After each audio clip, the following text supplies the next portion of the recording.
Yes, now. Bless now. There's Rocksteady, King of the Pit TV, sniffing on marker pens tonight, people. Getting a buzz. We're learning about heavy metal. We've reached the late 1970s and the 1980s. Classes in session, alright? This section of the history is entitled Mainstream. So this is going to be good. This is going to be good. This is where it all comes to fruition. And importantly, it's my favourite decade of music, the 80s. So let's have a little deek, see what I go on, and see if we find anything interesting. Alright?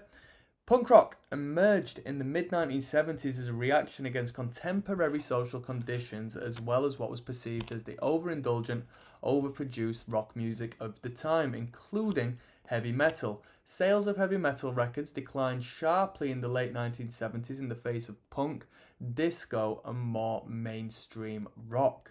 With the major labels fixated on punk, many newer British heavy metal bands were inspired by the movement's aggressive, high-energy sound and lo-fi do-it-yourself ethos.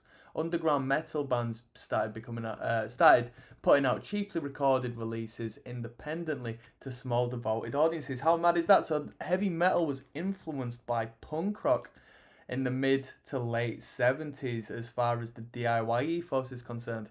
Motorhead, founded in 75, was the first important band to straddle the punk/metal divide. With the explosion of punk in 77, others followed.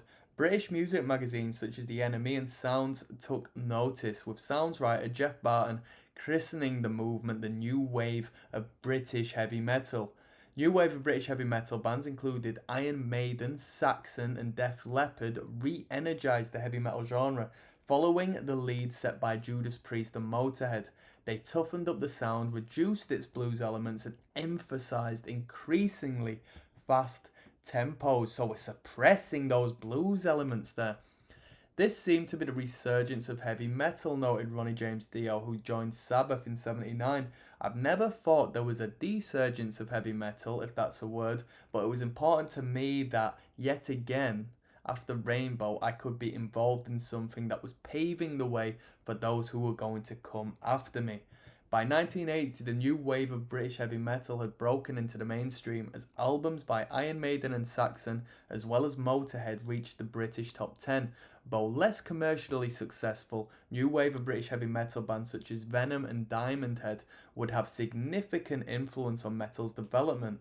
In 81, Motorhead became the first of this new breed of metal bands to top the UK charts with the live album No Sleep Till Hammersmith.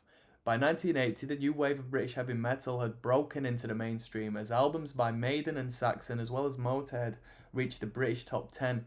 Though less commercially successful, new wave of... I'm just reading you the same paragraph, people. I'm reading you the same paragraph. You bloody doil 'em.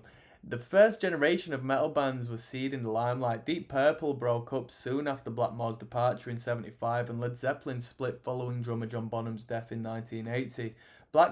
Imagine Zeppelin if John Bonham didn't pass away, man. Imagine what they could have accomplished. Imagine if they were still about. I mean, they're all still alive aside from Bonham, right? You don't hear much about John Paul Jones nowadays.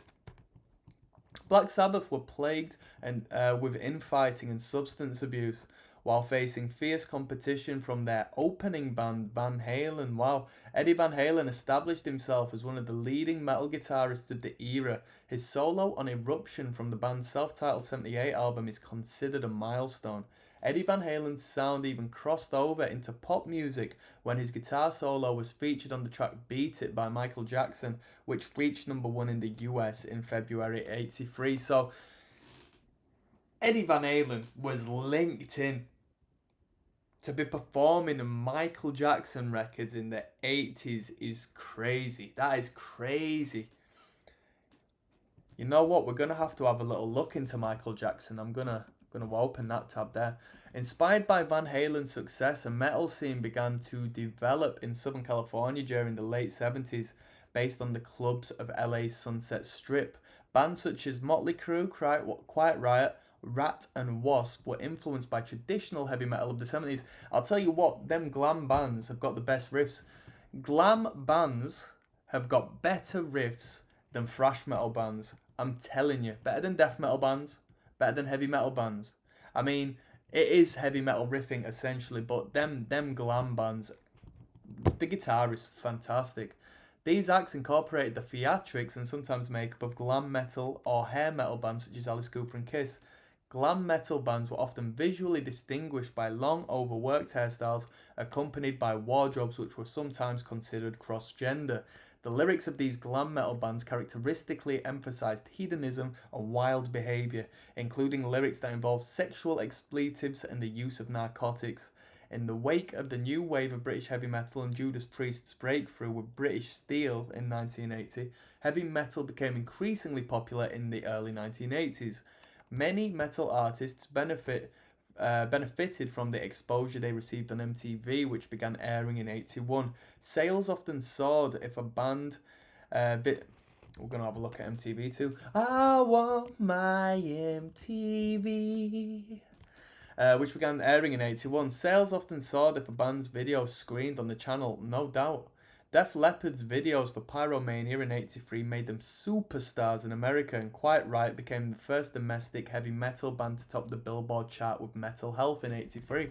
One of the seminal events in metal's growing popularity was the 1983 US Festival in California, where the Heavy Metal Day, featuring Ozzy Osbourne, Van Halen, Scorpions, Motley Crue, Judas Priest and others, drew the largest audiences of the three-day event. Between 83 and 84, heavy metal's share of all recordings sold in the US increased from 8% to 20%. Several major professional magazines devoted to the genre were launched, including Kerrang! In 1981. Wow, Kerrang! You know what? Kerrang! When I was younger, and to this day, it's always been youthful. It's always had a youthful aesthetic. It's always been down with the kids, have you not found? I didn't know they were as old as 81 established. And Metal Hammer in 84, I used to love Metal Hammer magazine, man, as well as a host of fan journals. In 1985, Billboard declared metal has broadened its audience base. Metal music is no longer the exclusive domain of male teenagers. The metal audience has become older, college age, younger, preteen, and more female. By the mid-1980s, glam metal was a dominant presence on the US charts. Music television and the arena concert circuit, new bands such as LA's Warrant and acts from the East Coast like Poison and Cinderella became major draws, while Motley Crue and Rat remained very popular, bridging the stylistic gap between hard rock and glam metal. New Jersey's Bon Jovi became enormously successful with its third album, Slippery When Wet. So Bon Jovi only, reached their peak from the third record, you reckon? I don't know anything about Bon Jovi. The similarly styled Swedish band Europe became international stars with the Final Countdown. Man, I bet it's tough being known. You know what I mean? I'm sure Europe are a great band, but they are a one-hit wonder just due to the, incredible scale of that song Final Countdown. It really is one of a kind, that track, innit? It hit number one in 25 countries. In 87, MTV launched Headbangers Ball. I never saw Headbangers Ball, a show devoted exclusively to heavy metal videos. However, the metal audience had begun to factionalize, with those in many underground metal scenes favouring more extreme sounds and disparaging the popular style as light metal or hair metal. One band that reached diverse audiences was Guns N' Roses. In contrast to their glam metal contemporaries in LA, they were seen as much more raw and dangerous. With the release of their chart-topping album Appetite for Destruction in 87, they recharged and almost single-handedly sustained the Sunset Strip's sleaze system for several years. The following year, Jane's Addiction emerged from the same LA hard rock club scene with their major label debut Nothing Shocking. Reviewing the album, Steve Pond of Rolling Stone declared, "As much as any band in existence, Jane's Addiction is the true heir to Led Zeppelin." Wow, I disagree. I completely disagree. Not disrespectfully. I don't find too many parallels between the two. The group was one of the first to be identified with the alternative metal trend that would come to the fore in the next decade. Meanwhile, new bands like New York City's Winger and New Jersey's Skid Row sustained the popularity of the glam metal style. Right, wow, next we've got other heavy metal genres, the 80s, the 90s and the 2000s. Interesting stuff.